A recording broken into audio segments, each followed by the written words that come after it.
to the next stanzas. That is the next line 7 to 13.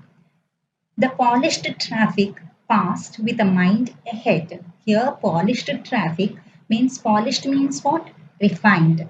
Traffic is the movement of the vehicles with a mind ahead. Mind ahead is going straight forward, or if ever aside a moment, then out of sorts, or if ever aside a moment is that, or on one side, aside one side.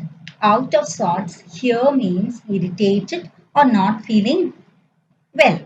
The polished traffic passed with a mind ahead, or if ever aside a moment, then out of sorts at having the landscape marred with the artless paint. At having the landscape is what? Landscape is a piece of land, a beautiful piece of land. Marred is destroyed or spoiled with artless paint. Artless, something which is clumsy, crooked, not in a proper manner. Offered here for sale, wild berries in wooden quarters. Offered here means what? Presented. What does this roadside stand present? It offered wild from the forest that these people, villagers, had picked up from the forest. In wooden quarters, wooden is made of wood, and quarters is a measuring unit, a quarter of a gallon. Crook-necked or crook-necked golden squash with silver warts. Now, crook-necked golden squash. Crook-necked is bent-necked. Squash means god-like pumpkin with silver warts. Now, silver warts means hard lumps.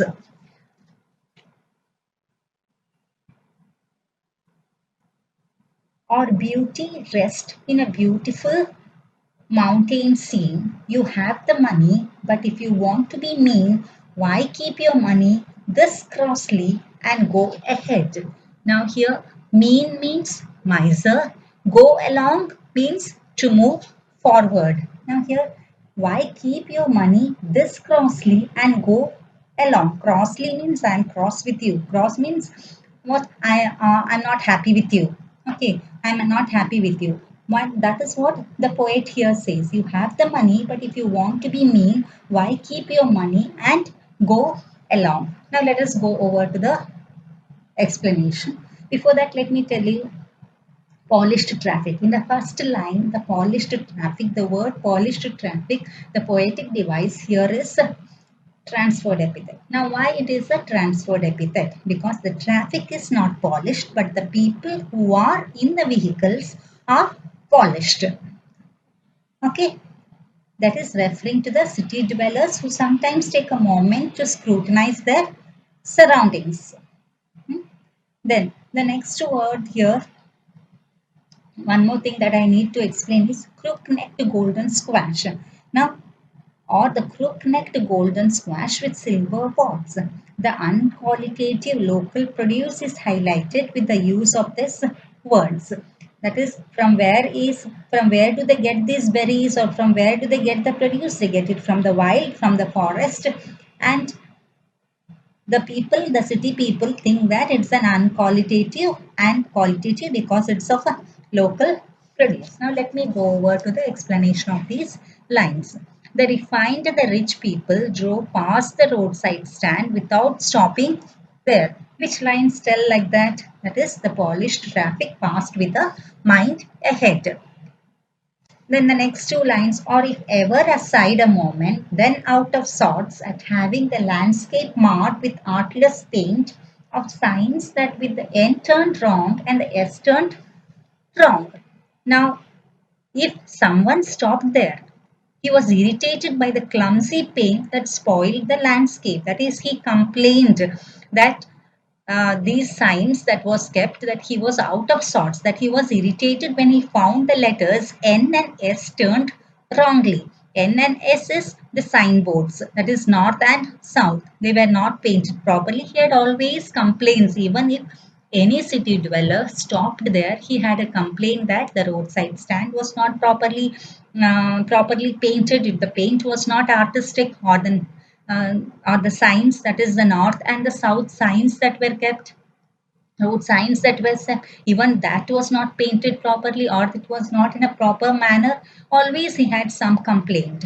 Ordinary things like wild berries and wooden quarters were offered for sale. Now these lines are offered for sale. What did the roadside stand offer for sale? They offered for sale wild berries. How, where did they um, offer it? That is in wooden quarters in a roadside stand. Then what else they had? They had crook-necked golden squash with silver quartz. Now, similarly, golden gourds with silver hard lumps would be brought from there. And the place also provided a beautiful mountain scene for staying there if one had money. Now there was the view, it was very beautiful where the roadside stand was set up. The landscape was very beautiful. The place was very beautiful. And people could, if they want, they could stay out there and appreciate the beauty. But if one wanted to be a miser, then he could keep the money in his pocket and move ahead. Now, all these city dwellers, whoever stopped in there, just complained. Now, the poet says that if they are so miserly, then why they have to stand there and complain of these sorts? Why can't they keep their money, shut their mouth, and move quickly away and move ahead, move away from there? Okay. Now, how did the traffic pass here? The traffic passed without stopping ahead. Now, why was a person turned out of sorts? The person turned out of sorts when he noticed the N and the S signs which were not properly kept there, or he also complained about the clumsy paint which the building was painted with, and he was irritated by that fact. Then what should one do if one wants to be mean? If one wants to be mean, that is, he has only complaints, he cannot buy anything, but he has only complaints, then what he can do? He can keep the money in his pocket and move ahead. Now let me move over to the explanation of these lines. Okay, now let me tell the meanings first and then we'll go to the explanation. Now, line numbers 14 to 22. Okay, the hurt to the scenery wouldn't be my complaint. Now, hurt here is harm. Wouldn't be my complaint so much as the trusting sorrow of what is unsaid.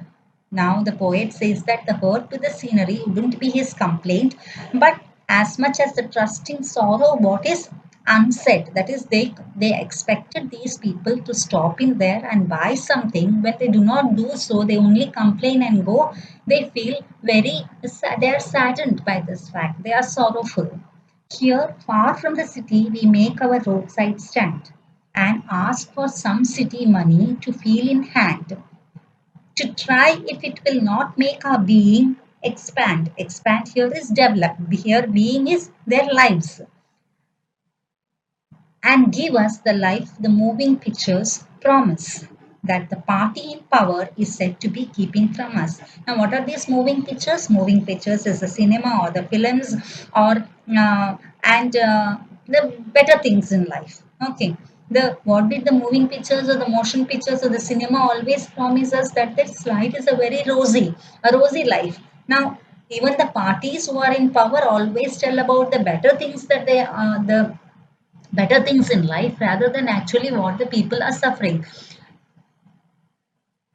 Now, let me go over to the explanation. Here, the poet does not complain about the landscape. That is what we get in the first line. The hurt to the scenery wouldn't be my complaint. Whose complaint? That is the poet's complaint. It has been spoiled by the artless paint done on the building. Now, he says that even if it has been spoiled by the artless paint done on the building or the signs turned wrong, he is not worried about all those things. He is worried about the sorrows of these people. Of which people? That is the people who have set up the roadside stand. They have remained unsaid. He says that the sorrows of the people have remained unsaid because when these City dwellers who stop in there and complained about the artless nature of their painting, of their building, as well as the signs, these people are speechless. They cannot say anything. They feel saddened by the fact that these people stop in there, that the city dwellers stop in there only to make complaints. The roadside stand is quite far away from the city. Those who are running it expect some city money to come into their hands. They hope that the city people passing through the place will stop to buy things. Money earned will make them prosperous. It will give them the life as promised by the moving pictures. But unfortunately, the party in power is indifferent to these rural people and their demands. It's an universal message that is earlier too, that is during the times of Robert Frost too, the politicians weren't concerned, or the parties weren't concerned about the welfare of the poor.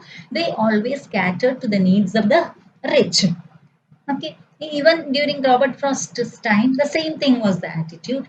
And the party in power is indifferent to these needs of these rural people and their demands. They actually even deprive them, they give them dreams, but deprive them of a prosperous life.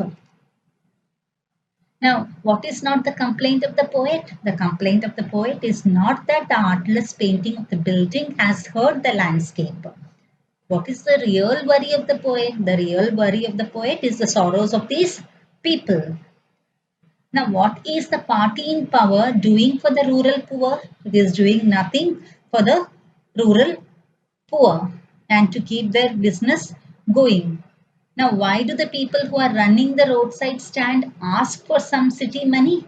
The people who are running the roadside stand ask for some city money so that their business will go on forever. Now, okay. Now let us move over to the next lines. That is line number 23 to 31.